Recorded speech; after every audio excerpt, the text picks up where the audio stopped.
Hey everyone, it's Laura Brazil of Mind Over Muscle with your movement tip.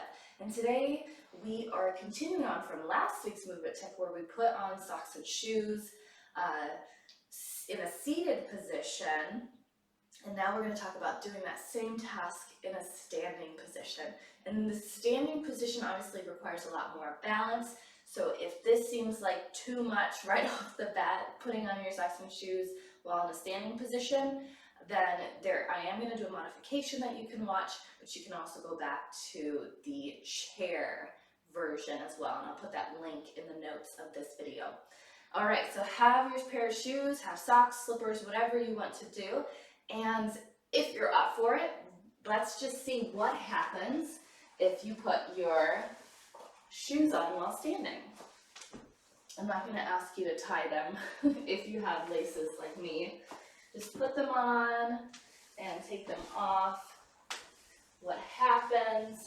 How's your balance? Do you feel really wobbly? Do you have to put your foot back down at some point and then finish putting the shoe on? Some people will kind of tuck the back of their shoe like that and do that and then kind of untuck it so it's two balance bouts instead of one. So check it out, see how it feels.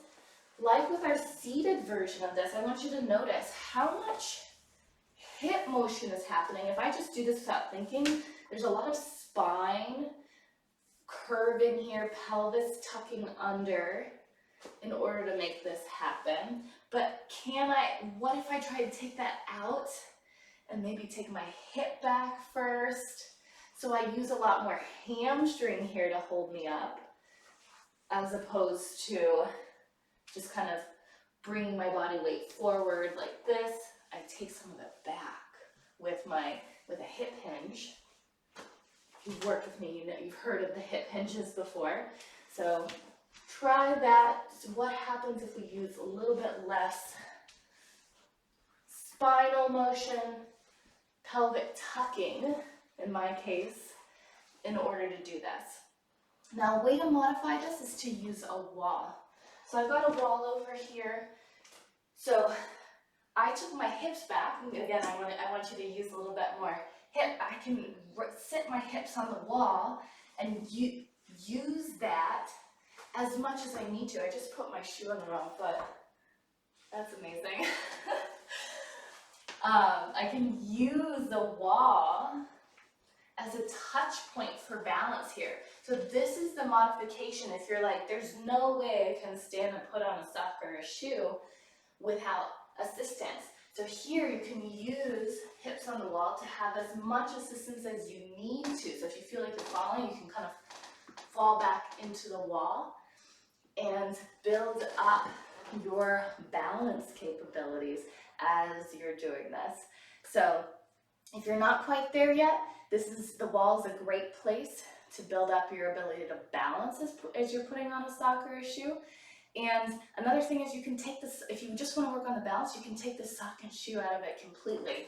So we'll take the shoes off and just work on the balance of, can I touch my foot without trying to do the manipulation of actually putting the sock or the shoe on here? Can you touch your foot? Could you touch your foot with less rounding and using more of your hip strength and hip flexion to hold you up, and the strength in the back of the body to hold you up? All right, there you go. That is putting on socks and shoes with a little bit more awareness of your alignment. I hope you enjoy it. And again, check out the seated version. That provides its own challenge as well. All right, see you next time.